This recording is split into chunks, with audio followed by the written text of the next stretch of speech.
ਪੰਜਾਬੀ ਭਾਸ਼ਾ ਨੂੰ ਪਿਆਰ ਕਰਨ ਵਾਲੇ ਸਰੋਤਿਆਂ ਦਾ ਤਹਿ ਦਿਲੋਂ ਧੰਨਵਾਦ। ਅੱਜ ਤੁਸੀਂ ਸੁਣੋਗੇ ਡਾਕਟਰ ਨਰਿੰਦਰ ਸਿੰਘ ਕਪੂਰ ਜੀ ਦੁਆਰਾ ਲਿਖੀ ਕਿਤਾਬ ਕੁੰਜੀਆਂ।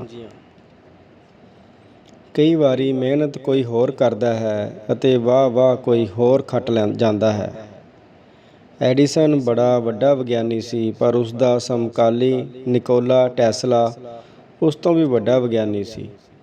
ਪਰ ਐਡੀਸਨ ਨੇ ਟੈਸਲਾ ਦੇ ਕਈ ਵਿਚਾਰਾਂ ਨੂੰ ਵਰਤ ਕੇ ਕਾਢਾਂ ਕੱਢੀਆਂ ਅਤੇ ਟੈਸਲਾ ਨੂੰ ਉੱਭਰਨ ਹੀ ਨਾ ਦਿੱਤਾ। ਟੈਸਲਾ ਕਿਸੇ ਮਸ਼ੀਨ ਨੂੰ ਚੱਲਦਿਆਂ ਵੇਖ ਕੇ ਬਿਹਤਰ ਮਸ਼ੀਨ ਦੀ ਕਲਪਨਾ ਕਰ ਲੈਂਦਾ ਸੀ ਅਤੇ ਵੱਖਰੀ ਕਿਸਮ ਦੀ ਬਿਹਤਰ ਕਾਰਗੁਜ਼ਾਰੀ ਵਾਲੀ ਮਸ਼ੀਨ ਤਿਆਰ ਕਰ ਦਿੰਦਾ ਸੀ।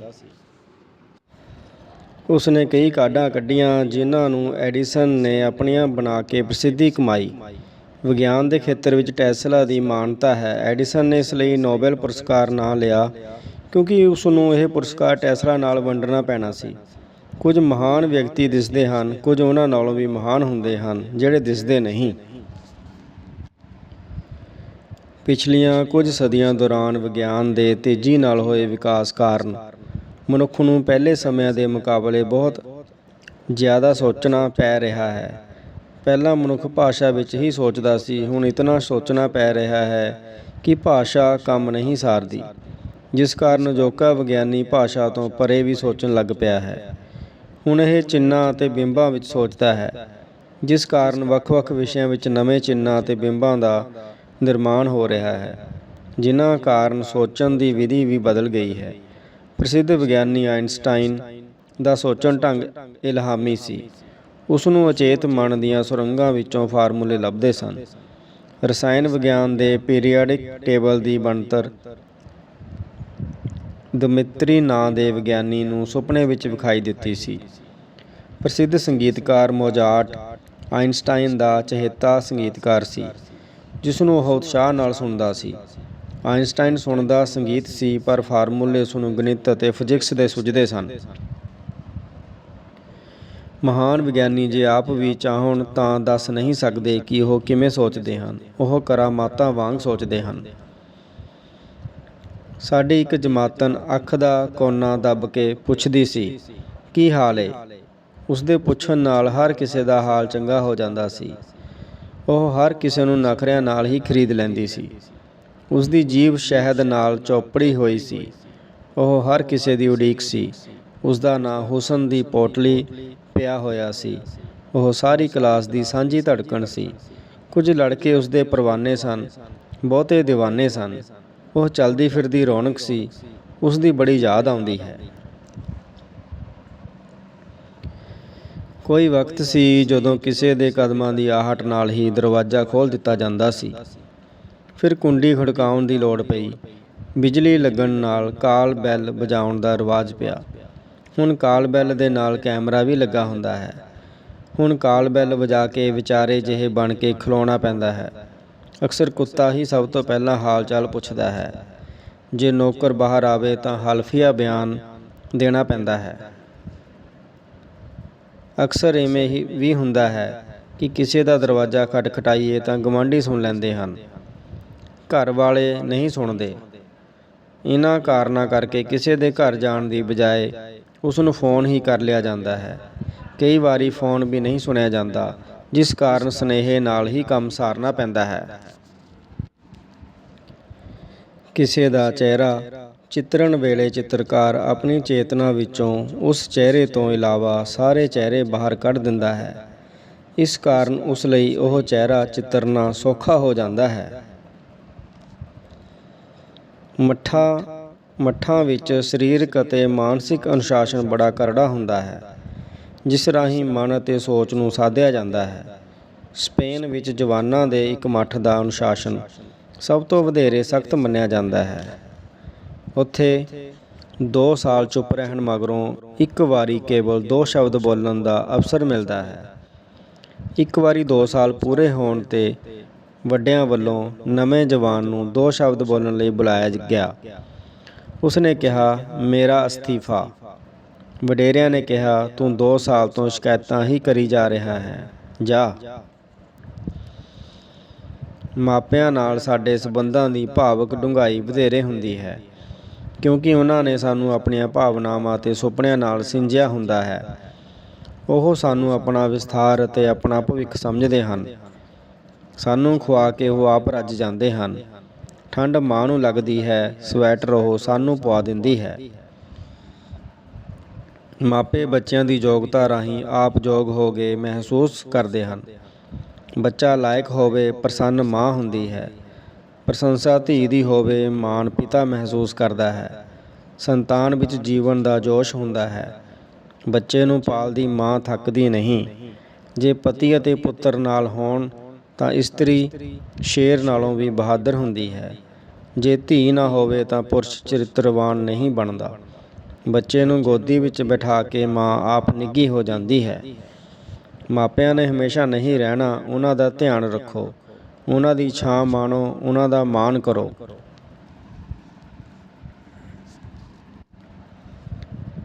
ਗੋਲਡ ਇੱਕ ਪਿਆਨੋ ਵਾਦਕ ਸੀ, ਜਿਸ ਨੇ 4 ਸਾਲ ਦੀ ਉਮਰ ਵਿੱਚ ਮਾਂ ਦੀ ਗੋਦੀ ਵਿੱਚ ਬਹਿ ਕੇ ਪਿਆਨੋ ਸਿੱਖਣੀ ਆਰੰਭ ਕੀਤੀ।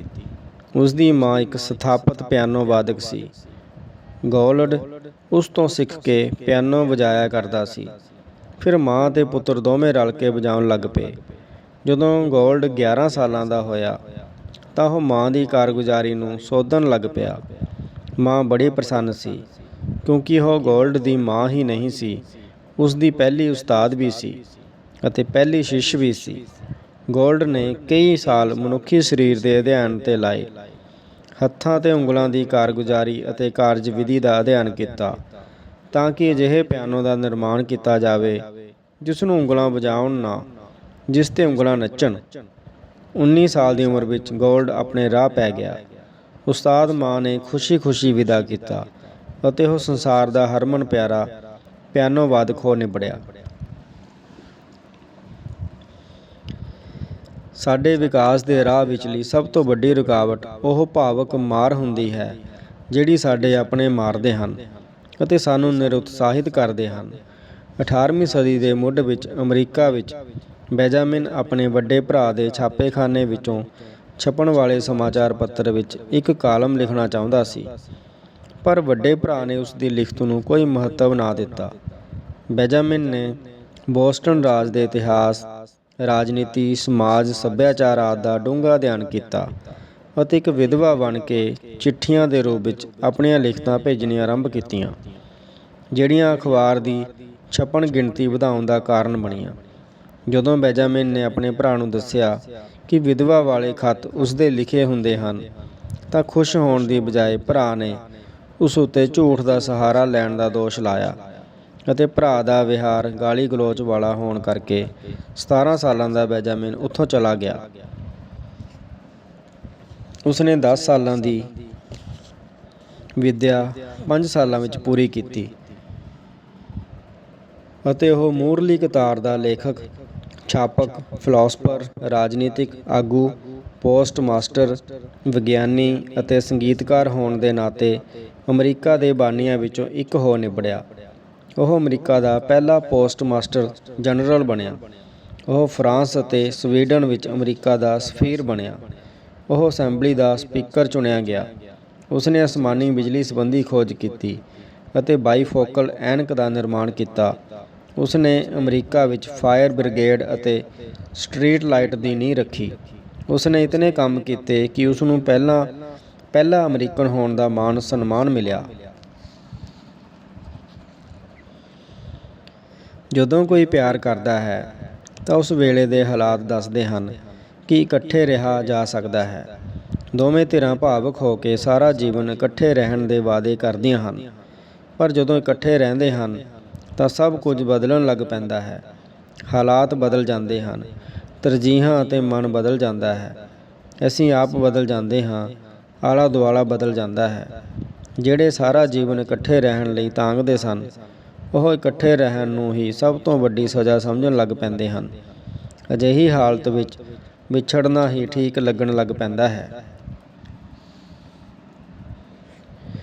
ਫਿਲਾਸਫਰਾਂ ਵਾਂਗ ਵਿਗਿਆਨੀ ਵੀ ਅਕਸਰ ਪੁਰਸ਼ ਹੀ ਹੁੰਦੇ ਹਨ।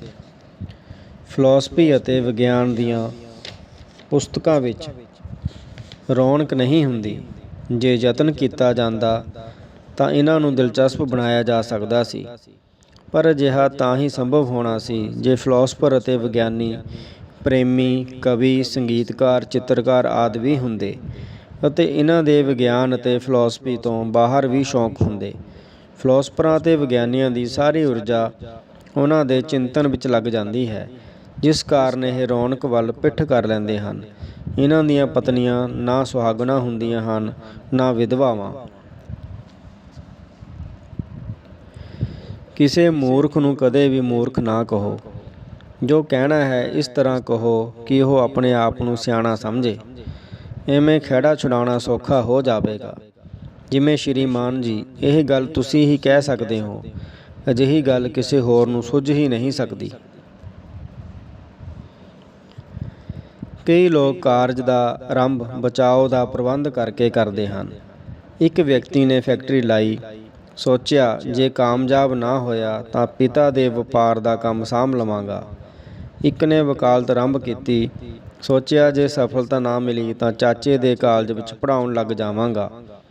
ਅਜਿਹੀਆਂ ਫੈਕਟਰੀਆਂ ਅਤੇ ਵਕਾਲਤਾਂ ਸਫਲ ਨਹੀਂ ਹੁੰਦੀਆਂ, ਕਿਉਂਕਿ ਬਚਾਓ ਦਾ ਪ੍ਰਬੰਧ ਪੂਰਾ ਯਤਨ ਨਹੀਂ ਕਰਨ ਦੇਵੇਗਾ, ਪੂਰਾ ਜ਼ੋਰ ਨਹੀਂ ਲਾਉਣ ਦੇਵੇਗਾ। ਜਿਹੜਾ ਸੋਚਦਾ ਹੈ ਕਿ ਜੇ ਇਹ ਨਾ ਕਰ ਸਕਿਆ ਤਾਂ ਉਹ ਕਰ ਲਵਾਂਗਾ, ਤਾਂ ਉਸ ਤੋਂ ਨਾ ਇਹ ਹੁੰਦਾ ਹੈ ਅਤੇ ਨਾ ਉਹ ਕਰ ਸਕਦਾ ਹੈ।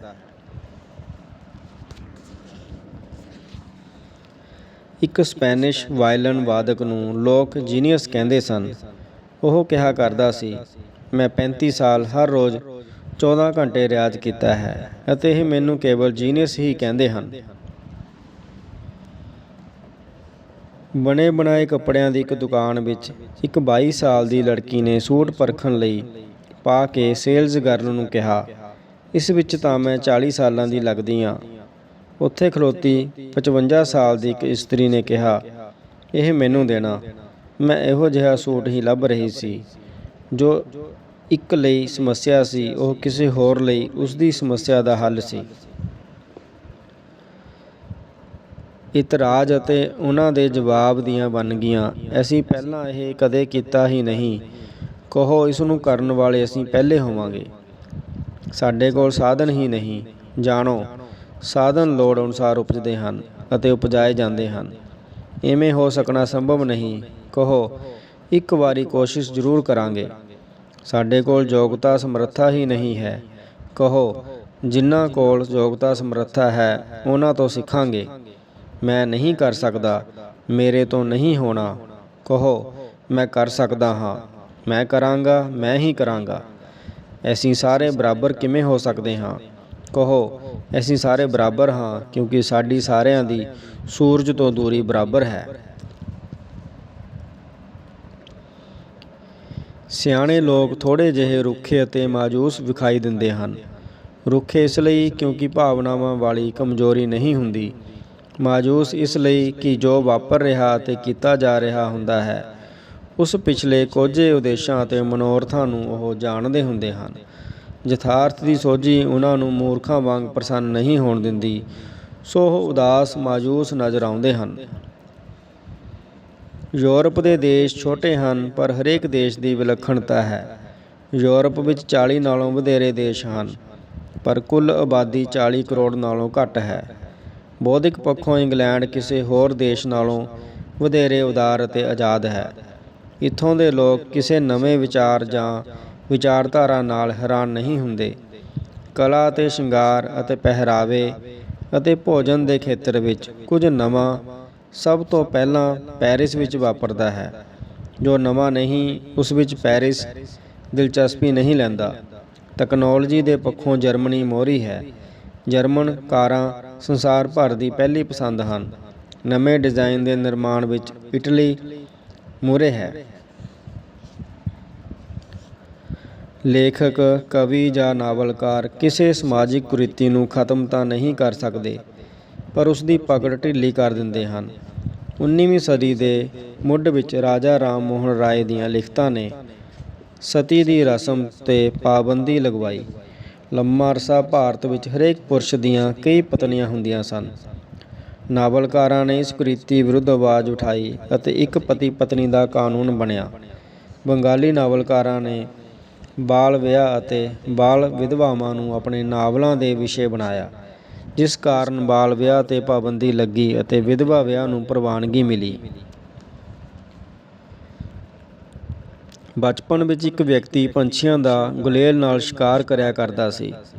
ਜਦੋਂ ਉਹ ਵਿਆਹਿਆ ਗਿਆ ਤਾਂ ਕਈ ਸਾਲ ਉਸਦੇ ਘਰ ਬੱਚਾ ਨਾ ਹੋਇਆ।